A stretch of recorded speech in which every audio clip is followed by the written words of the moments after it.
if you become a better communicator and a better speaker, it enhances your life. Right. I can negotiate better salaries, and it's not about the art of negotiation. It's just communication. Yeah. Right. There's ways to negotiate. That's a whole nother thing. I don't do. Yeah, yeah. Phil Phails for you. But you communicate, your relationships are better, your stature within a company can improve, can get better, you can get promotions. I've got one gentleman I'm working with who just, brilliant guy, knows his stuff. He wants to be the go-to guy, but his speaking is not where it needs to be so that people look at him as he's the man, he's the guy, right? So if speaking is a fear, top fear, right? Speaking better will improve our lives, right? Why do we not teach this in our public schools? We don't? Nope. We have debate club. Yeah, we have debate. We have it's a type of speaking. It's a type of speaking. We have possibly a speech class, maybe. But debate, there's a bunch of types of, there's different types of debate. But I guess it's a club. Yep, it's a club. Because there are aren't there? Yeah, I don't know. So you would know more than I. So they don't have it. If you're in debate club, you want to be there. Not the whole school is not in debate. That's right. Yeah. I don't know about now. And the whole school would benefit from learning public speaking. If you were in your English class and they said, okay, you're going to read a book and you're going to present to the class, right? We had to do that growing up. You had to do a presentation. You got to do presentations. Yeah, I did that. Right? Did anybody the night before teach you? Well, okay. Me too. Don't ask me about fruit flies in a science project, but did anybody teach you and your class how to present? Yeah, no. How to speak to your classmates, how to speak in front of an audience. All these tools. No. None of this, right? We don't provide this for our kids. And what a disservice. We don't have to have a public speaking class. I don't think that's the route to go. But we could have a communication class, I think. What if we embedded this in our English classes, in our science classes, in any class? What if we embedded it? Read a book, you're going to do a presentation. We're going to spend one period talking about public speaking and presentations. So what if we did that in English, in science, and in whatever? Have the audience check off when they did one of these tools. So, they started with a story, check. Or give them a bingo card or whatever. Whatever they did a pause, check. And why are we not providing some of this to our kids? If we want to prepare them for life after high school. Heck yeah. So in Texas, it's CCMR, college, career, or military readiness. We want to get our kids prepared for life after high school, right? Are they prepared to go to college? Are they prepared for a career? Or are they going into the military? That's about it, right? Those are your options. So we have a big push on, it's called CCMR in Texas. It's a huge thing.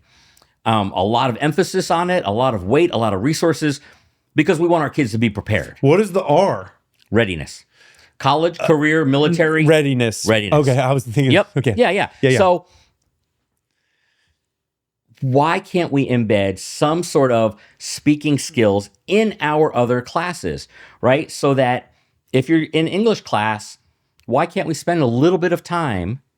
We don't have time to put another course in the schedules. Kids are taking too much. I don't know. You could 86 the calculus, which I use very little, maybe zero. Yes. And instead of doing that, do a communication class, which I use all the time. Not everybody's going into calculus anyway. It's not a required course. Oh. There's certain requirements. Well, let's just say algebra then. How many times you done long division? When was the last time you did long division?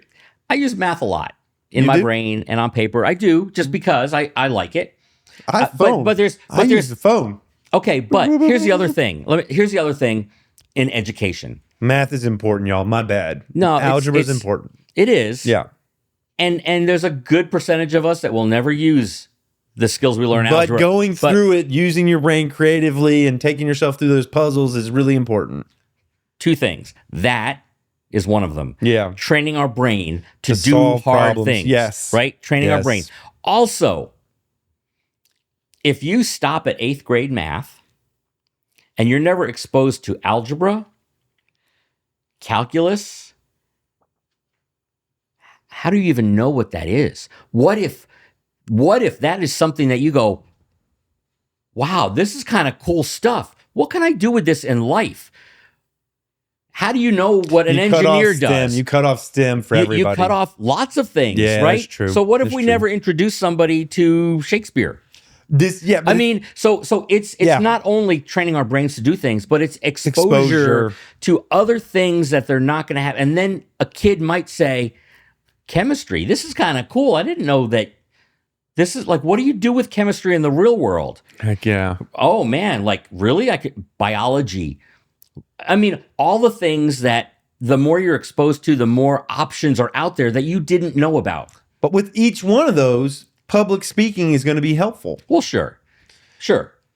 Which is why it could be implanted into any one of those courses, or maybe all of them, just in small doses. Half of a lesson or a lesson. Right. We teach our kids how to do homework, how to turn in assignments, how to be prepared for class, how to, show your work in math. Yeah. Like all these things, right, are not necessarily content specific, but they're skills. Mm-hmm. So why not embed this skill a little bit here and there? So at least there's that aha type thing of, okay, so now you know about how to speak in front of people. What do you do with your hands? You get nervous, right? But let's talk about that. Yeah. So why don't we do a little bit of that in our English and science and even math class, right? Who wants to come up and walk us through this problem? Let's work on your speaking skills as you do this. Phil, come on up, show us how to do this problem, and I want you to present this to the class. Yeah. Then you're doing two things at once. Right. So, okay, here's what I did. So I saw these numbers, and so with these two numbers, I know that I have to do the factoring first. So here I'm doing my factoring, right? Does that make sense? So now you're presenting to your class. Raise your hand if you already know the answer, Yeah. Why not? Why not? Why not? Is this your TEDx talk? Yeah. Yeah, baby. Why are we not doing this to our students, for our students in public schools when we know it's the number one fear and you get benefit from it. Tremendous enhancement. Why are we not doing that? How do you advocate for that? You know the system. Would it be like, is this a curriculum change? You'd have to like go through the Texas curriculum board or something? Oh my God. I think there's different ways to do it. I think it just starts with sort of a movement of I saw this TEDx talk about embedding speaking in our classes, and we're going to try doing that here on my campus. Let's try to do it. Oh, so it can be unilateral, like one principal or one teacher could say like, hey, I think that this guy's got a good idea. That's what TEDx is. And ideas worth sharing, right? That's the headline, ideas worth sharing. Yeah. I think this is an idea worth sharing. We need to teach our kids a little bit of public speaking. And it doesn't mean we're going to teach you to be up on a stage in front of 10,000 people. But if we introduce it, maybe they'll want to.